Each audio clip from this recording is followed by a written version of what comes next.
This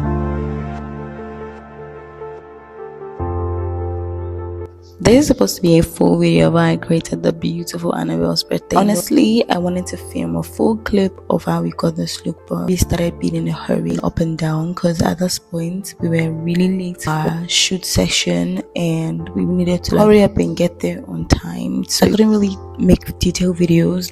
In fact, I couldn't even do a detailed makeup because I was in a hurry through this entire makeup process. So I am just going to give you as much as I can as explanation. I wasn't even planning to make a voiceover. I was trying to just add a sound and make like a real detailed video, but I could not even set my camera right. I didn't even get the finishing video off the back. I had to like get the finishing video after we came back from our shoot location. The first thing I did obviously was shape the eyebrows, and I brushed out the eyebrow because the hair can be sticky when you go in with a wipe immediately. So I cleaned the face. I don't know how we managed to stay till this time before we started makeup. We were already past scheduled shoot time when we started this makeup because I was in a crazy bit of a hurry. I wasn't really paying attention to details at this point. I was trying to glaze her neck off. It's gonna shine.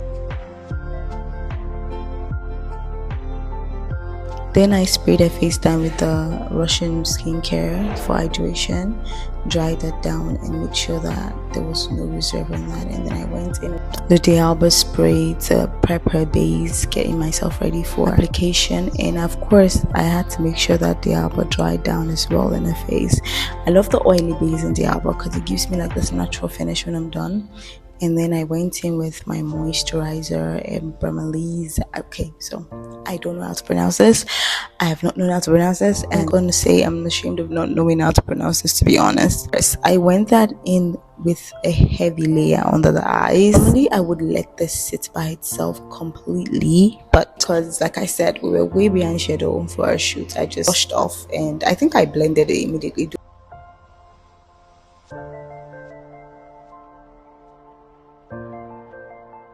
And yes, I went in with a lot. I always go in with a lot of moisturizer. Like, you just put like a very little amount. Baby, you want to plump out that face. You want to hydrate that face. You don't hydrate anything with the smallest amount. You do it with a lot. And this is me trying to make sure that this thing dries down for a bit. But well, like I said, behind time, so I had to come blend as soon as possible. I technically blended this in like sunscreen because I let it sit. I kept blending till everything went to a clear. I still took out time to pat on the skin to make sure that there was no residue, because one thing you don't want to do with skin prep is you don't want to apply other skin prep on top of a skin prep that is not completely absorbed by the face. Your two products collide, and imagine mixing moisturizer and a primer, a grip primer together. That's not gonna sit out well, so I just had to massage your face to make sure that this entire product goes in completely. And then I used Miss Metek's Aqua Grip Primer. Well, I used my hand because somehow I feel like it gives me like the most seamless blend and no patchiness when I use my hand. I do apply with a brush sometimes, but I do always prefer when I go in with my hand. I just massage that, tap that to make sure that any patchiness. And somebody asked me a question on my section once, and for those of you watching this video, you get the opportunity to get the answer to that question. The one thing that you want to do when you're applying your primer, it's not to get sticky, is you want to apply it evenly. The reason why it's patchy is because there are some places the primer is not there, and the primer skips those places. When the primer skips a particular place and you want to go in foundation on a place the primer skips, it's going to create a patch, because it's just like primer is here, primer isn't here, so the middle creates that patchiness. It's not grip primer. Grip primer doesn't create patchiness. It creates the most seamless blend. So you want to make sure that your entire face is well gripped, like every single part of the face. Not under the eyes, by the way. You don't prime under the eyes. Do not forget the fact that this has to dry down completely before you apply your foundation.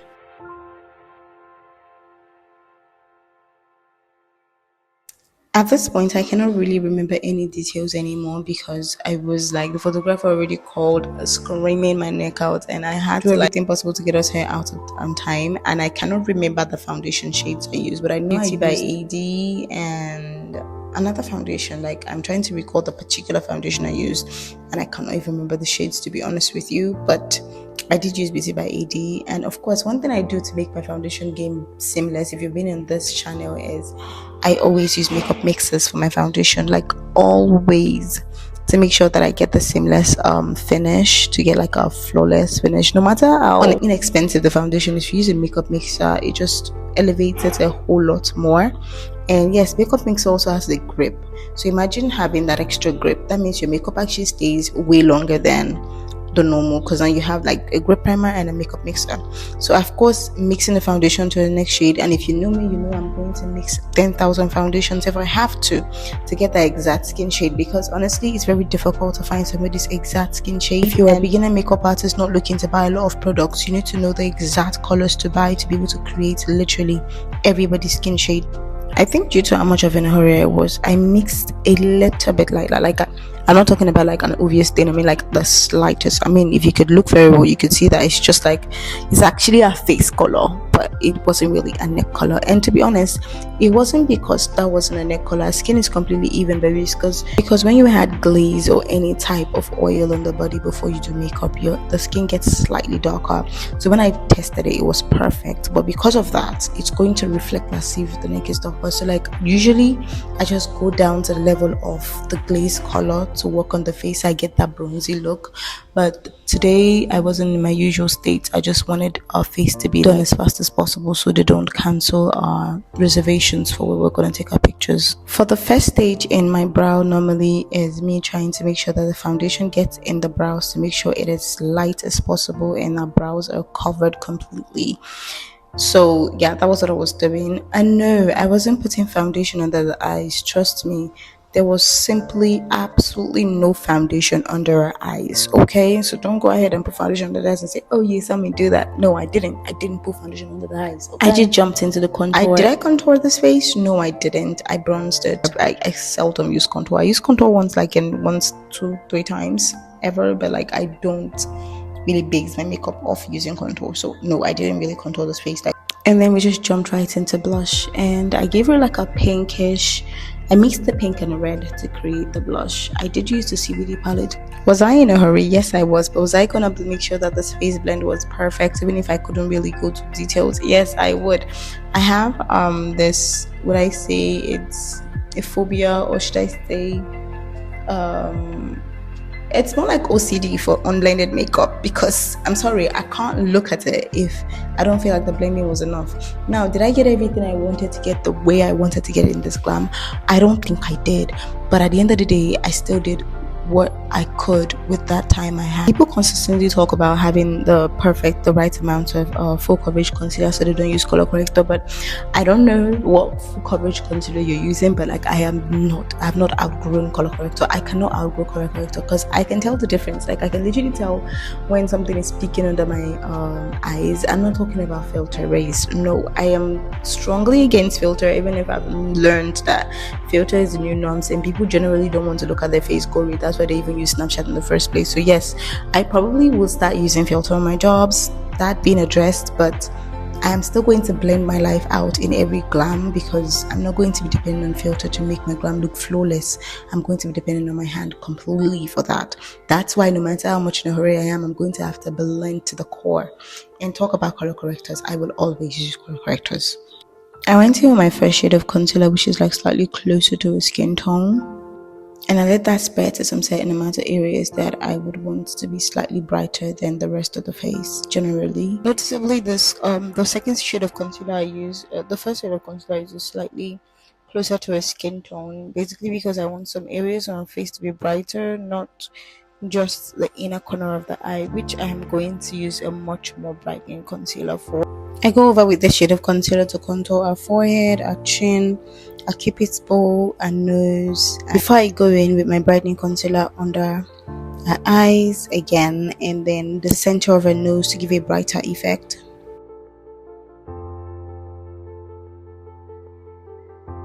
One thing I am consistent with, in particular about, is my blending. I don't like applying product and leaving it there and then doing something else, because I really hate patchiness in makeup. So I literally just blend as I go. Now, letting your concealer sit is a thing, but what I do is I blend partly. I blend the edges and let the main area that I want the concealer to be more to sit for that extra coverage. That is how I blend my concealer. So no, I don't make placements and then let it sit and then come back to blend. I make placements, blend the edges out, and then let the concealer sit where it's supposed to sit without lines. That way when I come back, if the concealer is too mattifying, it does not really stress me to blend. I just blend seamlessly, because I do believe in blending as I go with my makeup, so that I don't end up creating areas that are already patchy and I start struggling with certain spray to blend out and all that. I use Nuban Beauty concealer in 3 shades. I just basically like mixing the 3 shades to give me like a customized shade instead. And I would like to note that I do a lot of touch-ups and a lot of blending. Like, I do feel like this is the highlight of today's class, considering the fact that this is something I particularly struggled with. See what I'm doing with that brush over there? This is something that I want to explain and go into details on. What I'm doing right now is, see those fine lines under the eyes that create wrinkles that the concealer sits under? I am cleaning those, and then I'm going back with the residue of the concealer in my beauty blender, which is technically already dry, so it has a fuller coverage in it. So I go back with it and I press on those places that I just blended, because obviously I just touched the face with brush edge, so it's not going to be as smooth. Then what the next thing I do, I don't know it because I was in a hurry obviously, is I dip my setting powder, my angle puff in my setting powder, clean it off, like the lightest amount of setting powder, and then I spray on it to give the setting powder a moist finish, so it does not come out dry when I apply it in the eye, especially for this first layer. And then I blend. You can see basically how I am blending that in details. And of course I do the same thing for the second eye. I blend it properly just to make sure that at this stage this is not going to hold your concealer in place. You still need to bake, but I still do that same process everywhere I added concealer before I go in with my powder to powder down the rest of the face. Because the number one rule, if you're a beginner makeup artist and you're watching this video, is the reason why concealer setting powder is very necessary for concealer is that it's the only thing that can hold the setting powder down. Without setting powder, your concealer is going to be leaving your face, it's going to be lifting, it's going to be breaking as hell. But setting powder has, I don't know the science behind it, but it has what it takes to hold your set concealer down. And now it's time to add the rest of my powder products. So I just go in with the powder contour. I always have a powder palette, so I just use a darker powder from the powder palette to make my contour face. Everywhere that I placed the liquid contour originally, I'm just going to place a dry contour around there. And for the nose area, I like to use the same powder I'm using for a whole face to contour the nose, but around the tip of the nose and the inner corners of the nose, I use the same contour I use for the cheek, for the tip and the inner corners of the nose. And then I went in with my powder to powder down the whole face. When it comes to powder is very essential for makeup, and some people do skip powder, but I don't think I can ever grow the wings. But I would never say never, because makeup is something that evolves, and today this might be my class, tomorrow I might be giving you a completely different class, because if you're not evolving, then you're not a makeup artist, to be honest. But like, I like to use my powder as a mood of correction, not just apply it. There's some places that the products are just not in the right order, so I correct with my powder. Like, I powder down the face properly, especially for someone with a dry skin. What I do is go with less foundation and more powder, and then I settle the powder in adding more products, because let's be honest, everything down to this point has been liquid from the skin prep. So, and naturally people's skin have oil, and that oil breaks out too. And if you ever experimented on trying to add powder and foundation together to check the density in which the foundation powder can actually control the foundation, you're going to notice that you're going to need a lot of powder to be able to control the oil in the foundation. So yes, I powder down a lot, not extremely powdery, but enough to make sure that it's holding my face, holding that oil in place, especially because my client is like, oh, she's oily. When my client says that, yes, I use more powder than foundation. When my client tells me I'm oily, because I'm expecting the face to add more oil, and the powder is going to help me control that more oil. The inconvenience of being in a hurry and being actually using my phone trying to calm everybody down that are waiting for us, I was unable to film for the setting powder. But like, I just placed the setting powder where we normally do our setting powder placements. But before I did that, I also still went back in to correct the under eyes like put dots on the eyes in place with, I feel like I'll do a separate video tutorial on the eyes just to explain, because I don't think I was able to get details on this one. We were in a hurry, and yes, I did have an eyeshadow planned for this day, but I knew that I had to switch it up because the place we booked, I was the one who booked it, and the guy was already asking for extra money. Got there, like, he gave us a time, so at this point I wasn't really concentrated on trying to create what I really wanted to create.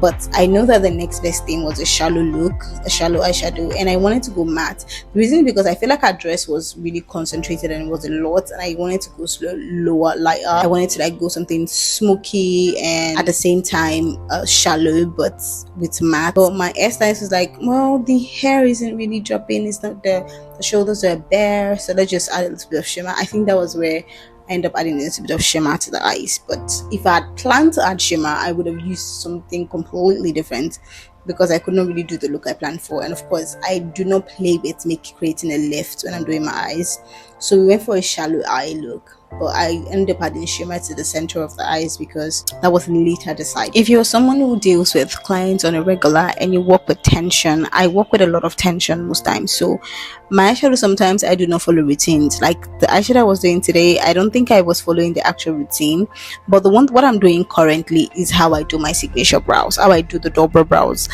I make sure that I put powder on the brow bone. That's why everybody just thinks my brows are concealed, because I use a brighter powder to powder a lot of that in the brow bone area, just to make sure that my brow looks like it's concealed when I finish the brows, because this is like my concealer. Since I'm able to get a straight brow and I know how to get my brows very straight, doing this powder routine and pressing powder on the eyes like this gives the highlighted shade to the brow bone, which gives it in turn, when I'm done with my brows, looks like I have added concealer, because what's the essence of concealer, right? To highlight. So it looks like I've highlighted the brows. And this also helps me create that gap in between the brow and the eyeshadow, because at this point I feel like I was blending my eyeshadow way up. I was in a hurry, guys. I was in a hurry. I hate the fact that I had to do this makeup in such a hurry, considering how much I had planned for this day and how much I had anticipated doing like my best look. But then I had to put myself second at this point and do something that would work for literally everybody else. Our shoot would have gotten cancelled. This is the part that got me almost tearing, because I planned to give you guys a detailed tutorial on how to create the Dobra brows, but this girl could not achieve that. But at least the little tutorial I can give, because I could not achieve that. I had to literally stop videoing eventually. So you're just going to have to watch the clip you see at this point, because I'm sorry, I wish I could. I really wanted to. Since I'm doing a voiceover, I'm just going to give a little cute cutout tips. So what I did first was put a line in between the eyes, put a line in the center, and then followed that line while using the line to create my guide,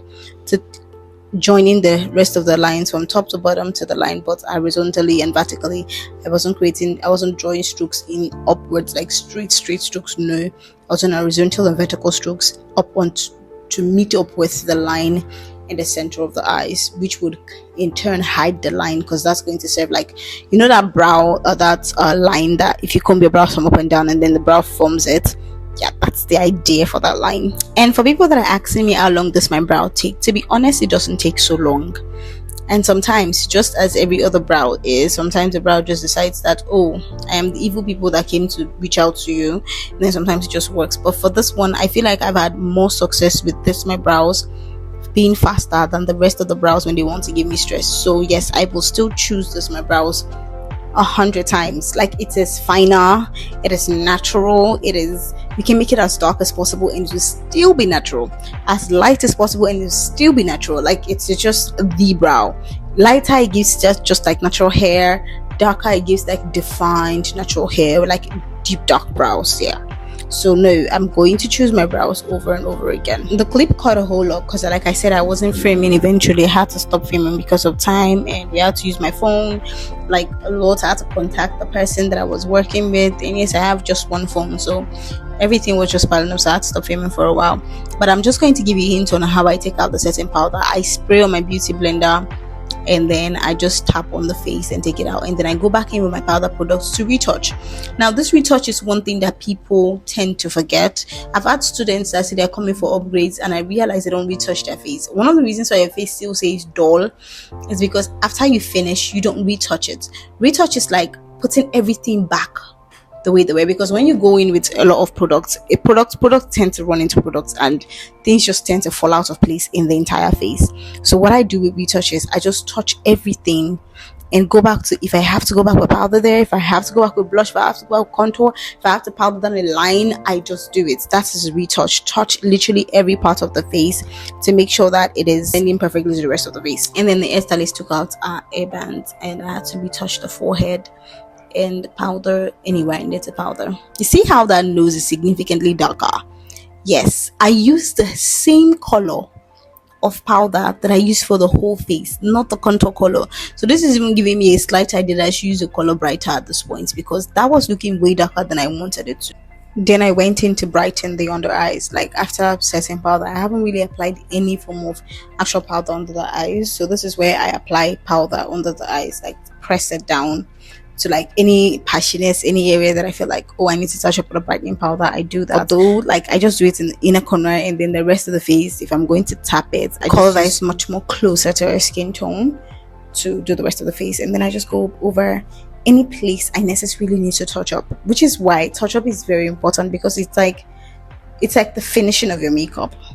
And one thing I like to do that I feel like I should say in this video, which is going to be helpful to somebody, is I like to finish everything that has to do with powder before I touch lashes on the eyes, because I don't like the powder to transfer. Due to the cause of the ori, I completely forgot I had not added powder blush, honestly, because I always add powder blush before I set my face with setting powder, so that setting powder can help me diffuse this powder blush a little bit to give it like a blend into the face. But I just had to add powder blush like right now, because I completely forgot I had not added it at this point onto the lashes, and start cleaning it or start putting mascara, because I don't like to mascara my lashes. So yeah, that's why I finished every powdery thing I could do, and that also gives the face a minute to settle while I'm doing the lashes and the liner as well, and the lips. Hey pretty, mascara your lashes before applying lashes.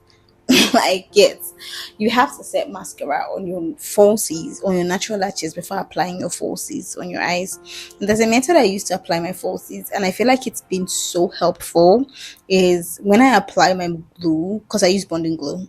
When I apply my bonding glue or any type of glue as well, this works with literally every type of glue. With normal glue, you can just use your brush and place the glue on the lid of the eyes, like just line it in between the place where you're going to place the eyeliner. Just use your clear glue and line it, as well as put the glue on the lashes. With bonding, I've already put the glue on the lashes, so what I do is I stamp it on the line. I pick it up, I stamp it in the whole line where I'm working, and I just place the lash, and it just glues it together. It just takes it like once. The moment that is done, the lashes just get in like so simple and so fast. And if it's hurting you, I can take it off and do the same process all over again. But like, you have to make sure your lashes are not hurting your clients, because believe me, it's inconveniencing as hell if that happens. So make sure you're asking your client that question in details. Then I went in with a bit of brown liner under the eyes, not like in the waterline, but under, because I wanted to smudge that to create like a smoky brown under eyes before I go in with the black. I'm a sucker for black eye, okay? I'm sorry.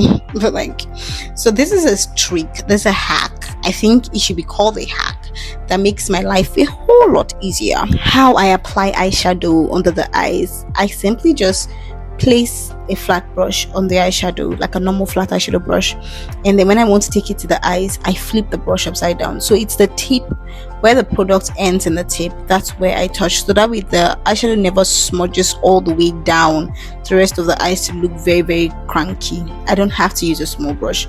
I just have to make sure that my placement is opposite where I'm placing under the eyes. That way I just pick up products and just flip the brush. You see where the products are always like at the other side, but like I use the end of the brush to create any color of eyeshadow, so it makes it easy. It doesn't get into clients' eyes, most importantly, and then it gives you like a seamless blend without having to overpower the under eye by coming down where it's not supposed to be. So you get control of where you place it properly. I wanted to add a little bit of zazz, like shimmer underneath the eyes, so I just went in with my glitter glue and added a bit of shimmer, same shimmer I used for the up of the eyes to the under eyes, just to give it like a bit of a shine.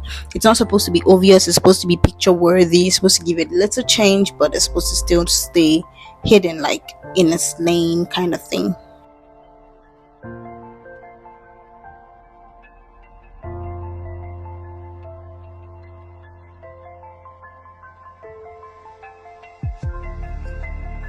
I was originally supposed to do the under eyes before I put the powder and place the powder, the finishing powder. So I just went over to like touch up anywhere the stains, the fallouts might be, just like clean that off completely before I went in with my eyeliner, and I did my upper line. I lined the line in between the lash and the skin, like that line to close the lash line. That's why I lined there, and then I lined the under eyes, and then I also tight lined.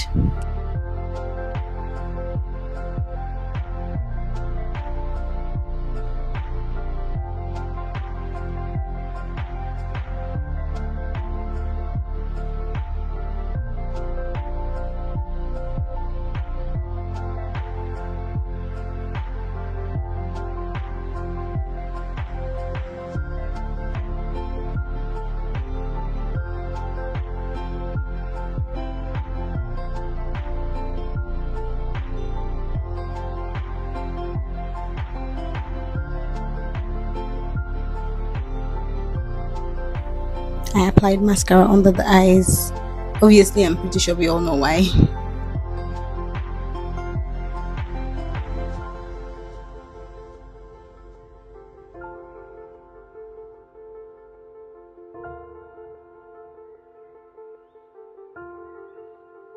And then for her lips, she had the smallest and cutest of lips. So I just went ahead and overlined, because there was no question if I was overlining or not. Like, even with the overlining, her lips was still small. So I overlined with the brown, kind of like a light shade of brown. If there's a few rules that should are guiding overlining generally, is you want to make sure that your liner ends in the corner of her mouth, not you're not going to overline the corners of her lips, like the ends. If you overline there, the lips is going to look tacky and weird.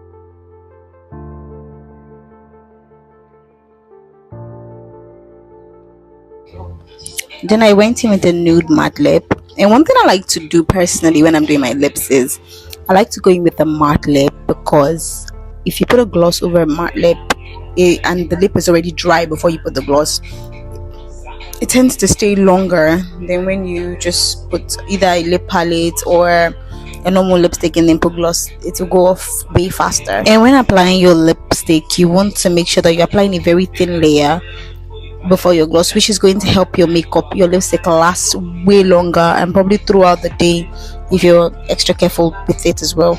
Then, because I was going for an extreme nude, I went in with the gloss to like brighten the line to make it look softer than the dark brown it was holding right now. Then I went in with a clear gloss all over the lips to blend it down to the color I prefer. Generally, everything with makeup, if this is supposed to be a detailed tutorial, is just blend till you're satisfied. Make sure that everything is aligning, your blending is smooth, and that's one thing, that's the most important thing in makeup, because you're trying to avoid lines and tackiness.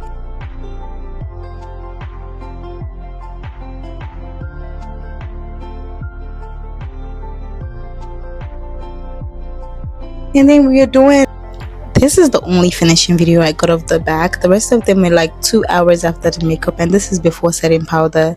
Like, we were so much in a hurry that I couldn't even get my final videos. So all the videos I posted online were videos that we came back, chilled a bit, and got ready to actually make videos. Like, if I'm going to give or take plus traffic and everything, that was like 2 hours after the makeup, almost 2 hours 30 minutes after the makeup. Like I said, I didn't get to properly make a finishing video, but do not forget to like and subscribe for my YouTube channel. Thank you very much for watching. Yes, I know I do not bring out detailed tutorials as often as I promised I was going to, so forgive me, but I will try my possible best to do better next time. So this is like a complete glam. If you learned anything from this class, don't forget to like and subscribe to my channel. And thank you so much for watching this video till this point.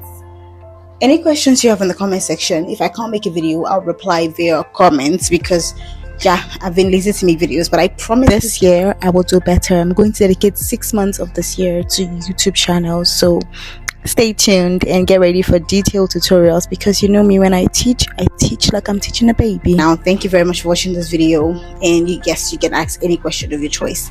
Bye.